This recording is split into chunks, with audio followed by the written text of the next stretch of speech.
So, end of turn 2. Well, we're actually in turn 3 here in Breaking the Chains.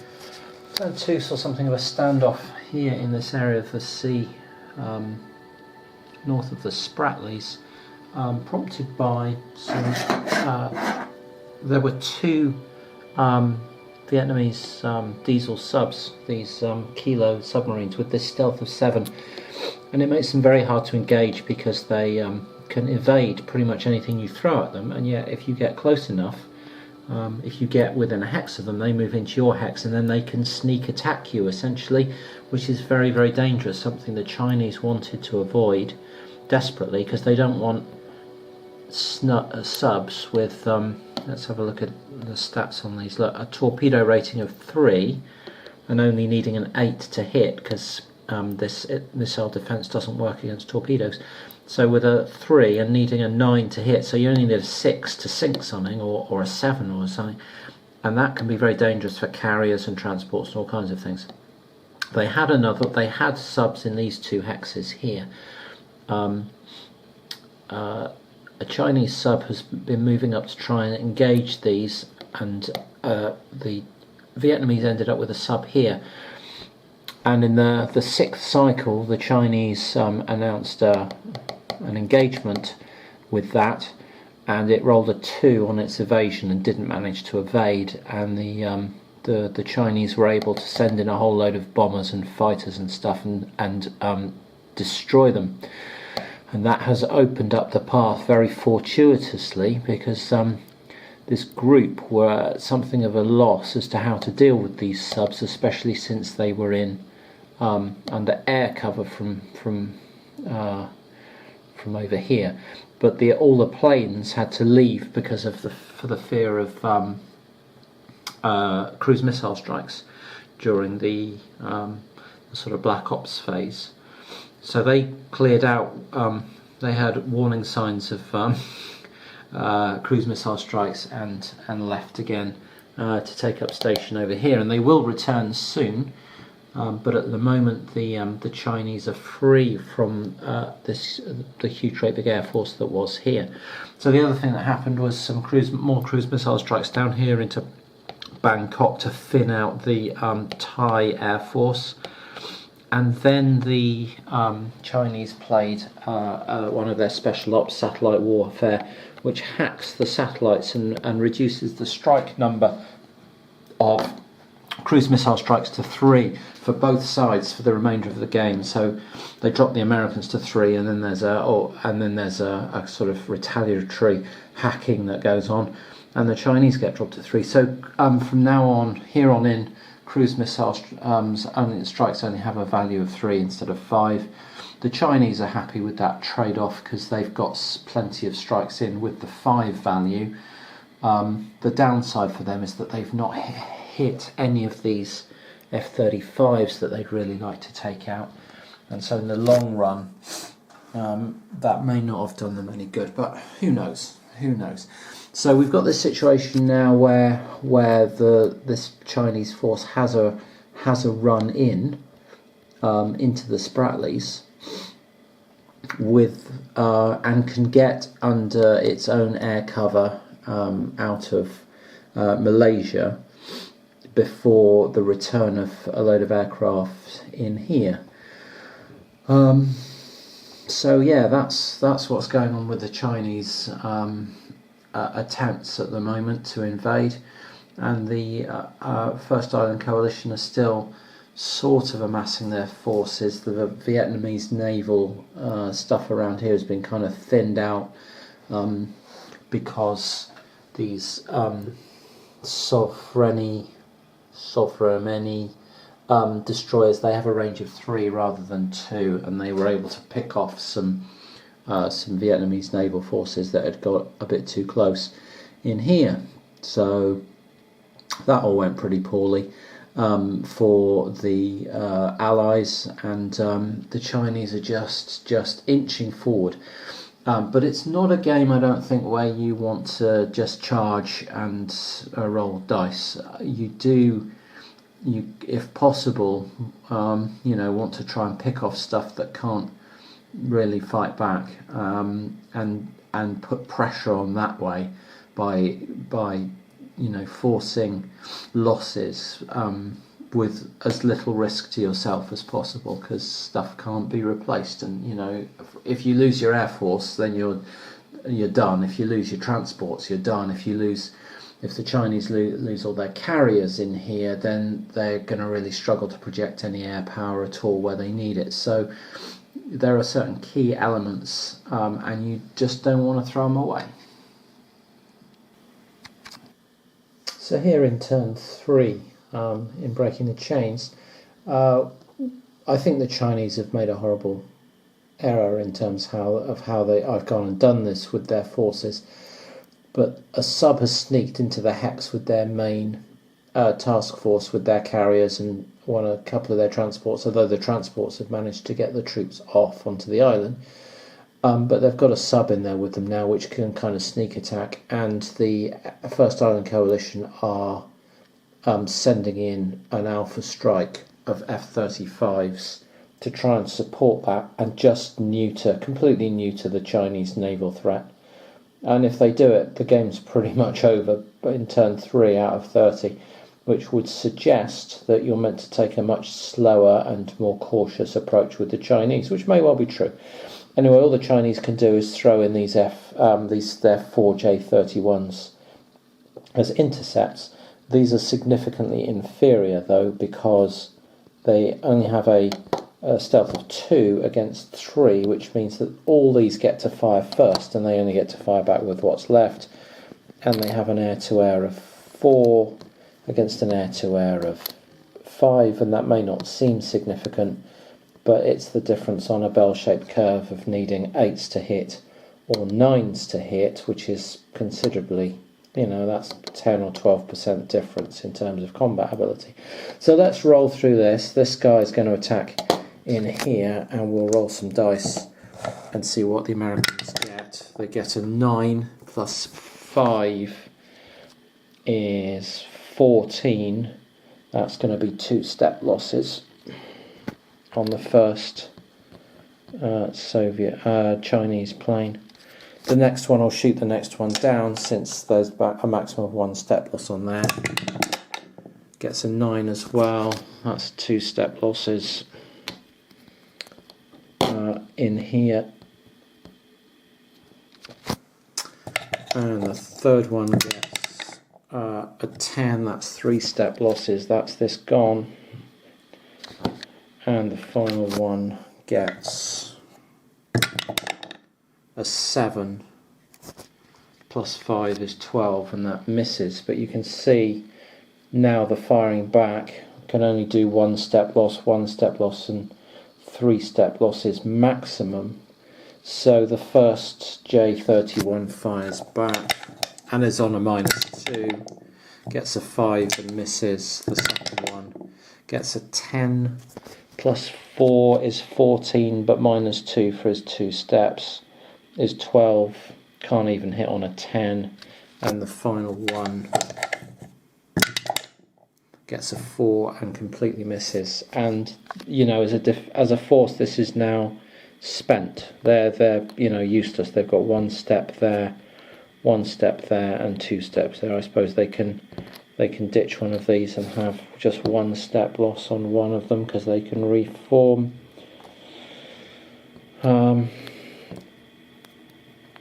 So they've got, from 12 steps, they've just lost 7 of them without causing a single casualty.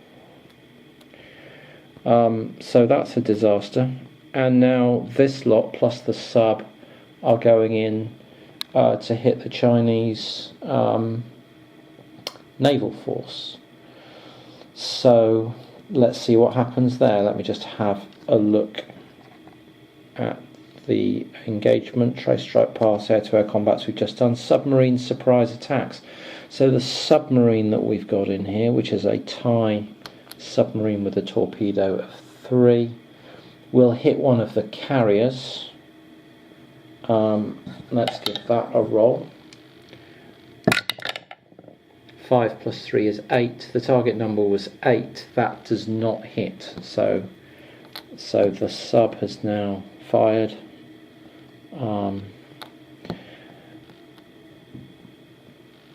And now we've got some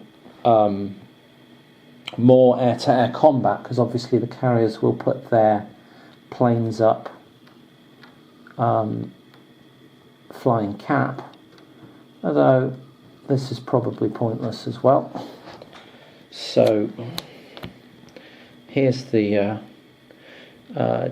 cap, and these are obviously again stealth 2.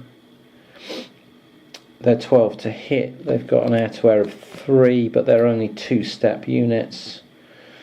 So again, the Americans can fly into these and go, well, there's a 10, that's 1 dead. There's an 11, that's another 1 dead.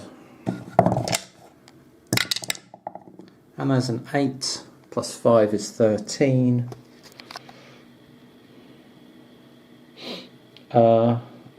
That's only a step loss. Wow. Oh, but we've still got a 4th unit to fire. There, that'll be dead. So that's all the cap shot down.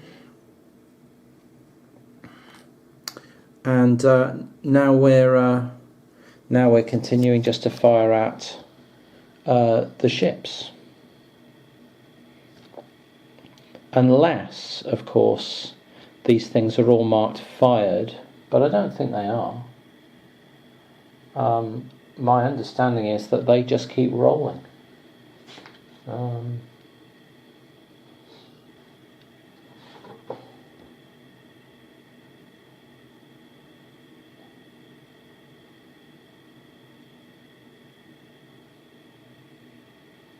So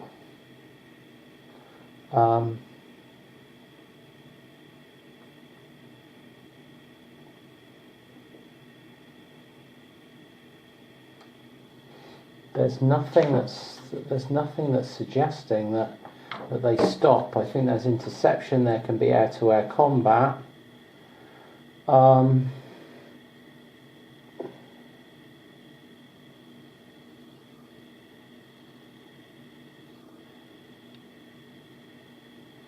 After interception combat, the intercepted air unit or what's left can continue its strike path.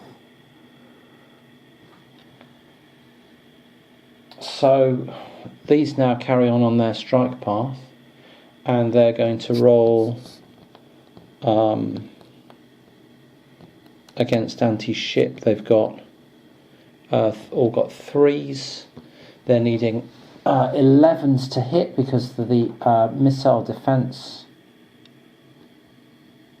on the destroyers in that convoy. And they're not even going to bother with the carriers anymore because there's no planes to put on the carriers now. So they can just shoot at the transports. So they'll have a go at transport 1. 5 plus 3, 8. That's not a hit. Another transport. 11 plus 3 is a 14. That's 3 step losses on a transport, and they can put a hit on another transport. With that, they can transfer 1 across. Okay, the 3rd unit gets an 8 plus 3 is 11. That doesn't hit, and the final unit gets a 12. Plus 3 is 14. So that's going to inflict 3 step losses. We'll take the other transport out, and let's say a Sovereign DDG then. And that's it. So you can see from that combat that the American or the FICC from these massed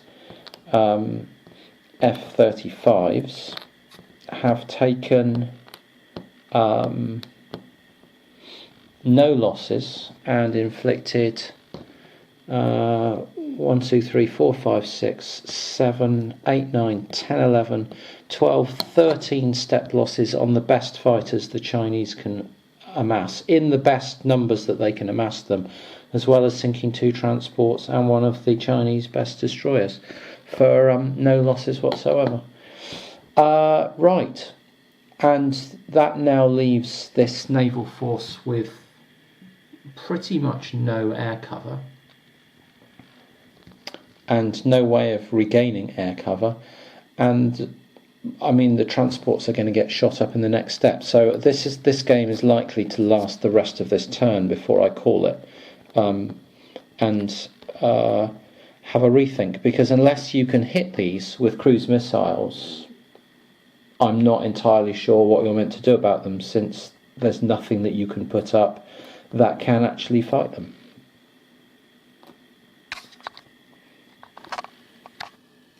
So a phase later, all the Americans' planes, the F-35s, made their recovery rolls. Only one Chinese plane did. The Chinese brought in more J-31s, but they're under a recovery counter because they rebased. The Americans send in a second wave of their fighters, this time to hit the transports in here. There's no air cover for them, and they sink 2 transports and destroy the troops on them. And there's 1 transport left. And yeah, this literally is going to be over by the end of turn 3. So yeah, let's just play out this turn. I think I've got 2 more cycles to go, and then we'll call it a day. Well, yeah, that roll right there was the end of the Chinese transports. Only 2 of the fighters recovered.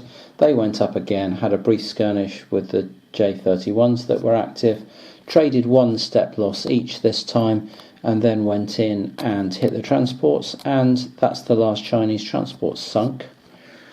And what that means is that, like I said all that time ago right at the start of the game, that if you don't have transports you can't win, because you can't take control of anything. Well, the Chinese now have no transports. All 5 of their transports sunk in 3 general quarter cycles of just being targeted by the F-35s, and there's nothing that the Chinese could put in their way to stop them. And that does kind of make me wonder that, I mean, it's worth having a think about this. So I realised that there's one thing that they could have done, is that they could not have intercepted here. They could have intercepted actually over the carriers, so that they had all their fighters in the same hex. So they might have got a shot with the 2-step units at the F-35s. That was their one chance of inflicting maybe a couple of step losses. Maybe a couple of step losses. Beyond that tactical mistake, which I don't think had any significant impact, there's pretty much nothing they can do. They can't fight that stack, period. They can cruise missile strike it, but that's all they can do. But there's more of them arriving, you know. There's more of these F-35s arriving, and more and more and more. So they're just not going to have any air control. If the dice rolls come down that the FICC control the Philippines, if the Philippines stay neutral, well then the FICC have to invade them.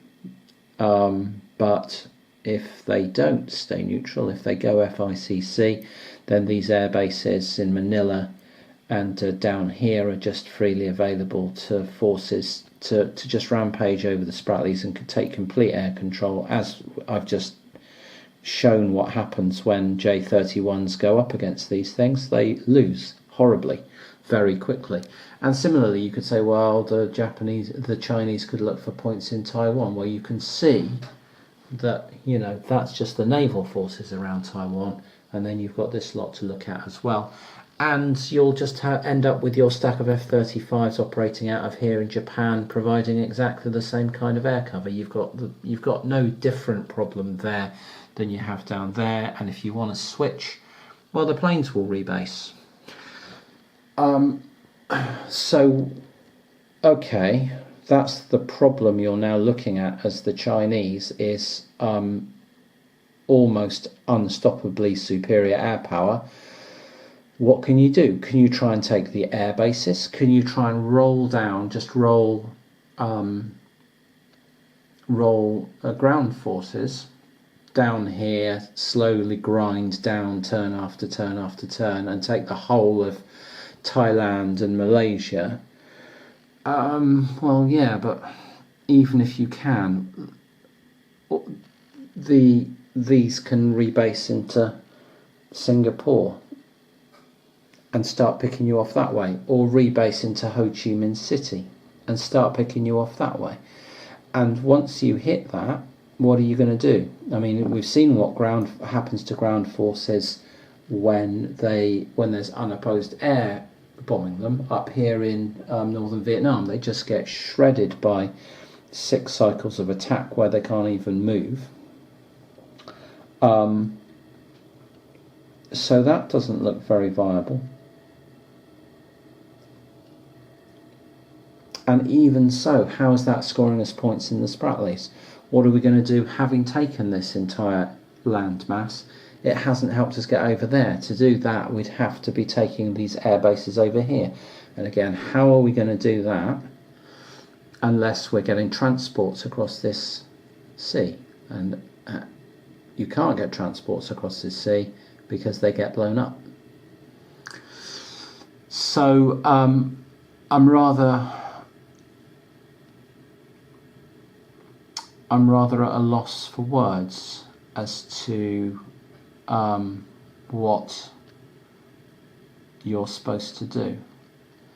I mean, I can see maybe you try and stick your fleet in the Indian interests area and you operate carriers out of hexes up here that can project their air power over here without themselves being sunk. But none of their carriers have been sunk anyway.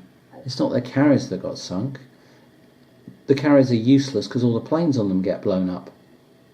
The carriers themselves are worthless. Now that they've got no planes on them, they're just floating hulks. So that really doesn't make much difference. That just frees up the Indian fleet. And I'm really at a loss as to what else to suggest for the Chinese right now. But I think this is going back in the box until I have some more thoughts. So that was a very unsatisfying end to a game I had quite high hopes for. It lasted, what were we in? We were in turn 3 of a game that's meant to go 30 turns. 30 turns, and the Chinese had lost in 3. So obviously, well, there are a couple of conclusions you could draw from that. Either I've done something catastrophically wrong, which is very, very possible, or the game's very, very hard for the Chinese to win, which is also possible, because when you look at the difference in quality of the forces, it's just silly. And as we saw there, you can just cut through anything that gets put in front of you. The Americans can just cut through anything put in front of them with their air power as if there's nothing in front of them, just blow it away. Which makes the idea of the Chinese on the attack slightly redundant, really. So what can you do to go really slowly that's supposed to last 30 turns? Why do you need 30 turns to play this? That's the question that's kind of bugging me. Why isn't it over in 7? I'm struggling to work out how this is supposed to be a 30 turn game, given that all you have to do as the non-Chinese player is sink their 5 transports. And the moment their transports attempt to do anything like transport anything anywhere, you sink them. You don't worry about their carriers, you don't worry about their air power, you just fly fighters straight through any air cover that they put in front of you, shoot all that down and sink the transports. Game over, job done, go home. I genuinely don't know the answer to that question. I really, really don't. So could the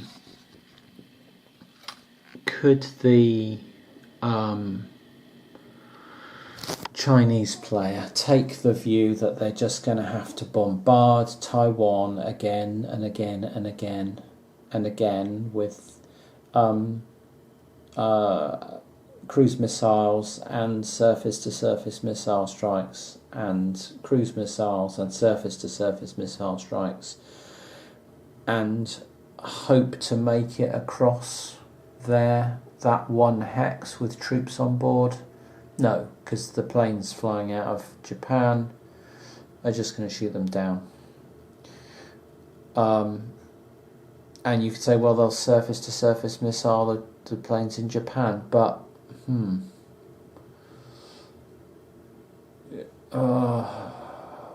the planes in Japan are likely to be rebased over here for the phases where you've got surface-to-surface missile strikes.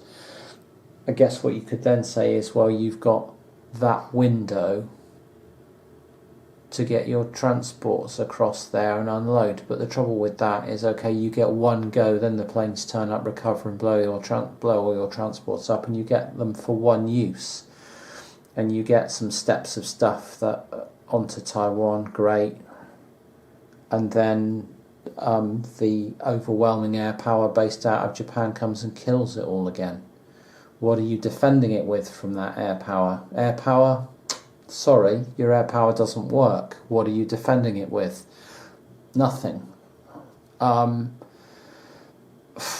really don't see an answer to this. I'm intrigued. It's puzzling me and annoying me and slightly infuriating, because you feel like there should be an answer, that there must be an answer, and you're not seeing it. But, geez, based on, when you're playing a game like this and stuff can do 3 steps of damage on a decent dice roll, and they get to shoot all their stuff at you before you shoot back, and you're decimated before you even fight, and you're on worse to hit numbers, you just lose horribly. And there's no way you can get first strike off them. They have higher stealth numbers, they're attacking first, end of story. And they're choosing when to fly and what to attack. So again, it's not like you can put stuff in their way, because they choose what to hit. If you've got 50 boats, 50 naval units in a hex, they can still choose to target the transports.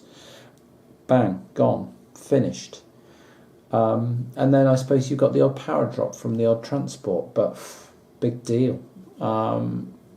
So I don't see how Taiwan is any more of a viable proposition. You're just giving the FICC a load more tough troops based out of Taiwan that they wouldn't otherwise have, and more air bases closer to the mainland,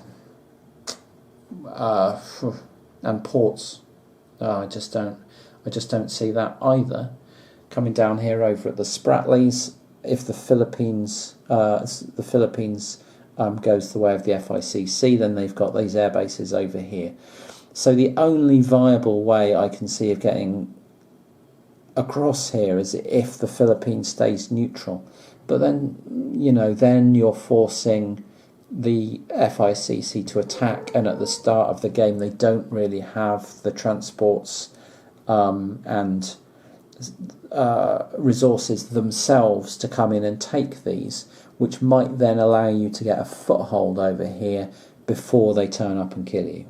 Maybe. But yeah, beyond that, I'm all out of ideas. Would love to hear, if anyone's got some, how their game went, but because right now I'm just really confused, and it's so disappointing to come away from a game thinking I wasn't able to do that justice, because I just don't understand how to play it. I really don't. Not how to play it in a mechanical sense, but how to play it in a winning any fight sense. It just is, I'm just bamboozled. You could play it better than me, couldn't you? You could. I think that is probably, yeah, I think that's the best tactic, isn't it? Yeah. Yeah, anyway. That was Breaking the Chains. And I liked the first scenario of this I played, but the campaign game, I befuddled, completely befuddled. I'm going to leave it there before I say nasty things about it, because I don't believe it's a bad game. I think it's a really interesting game. I just think I've got quite confused by it, and I'm struggling to see beyond those experiences.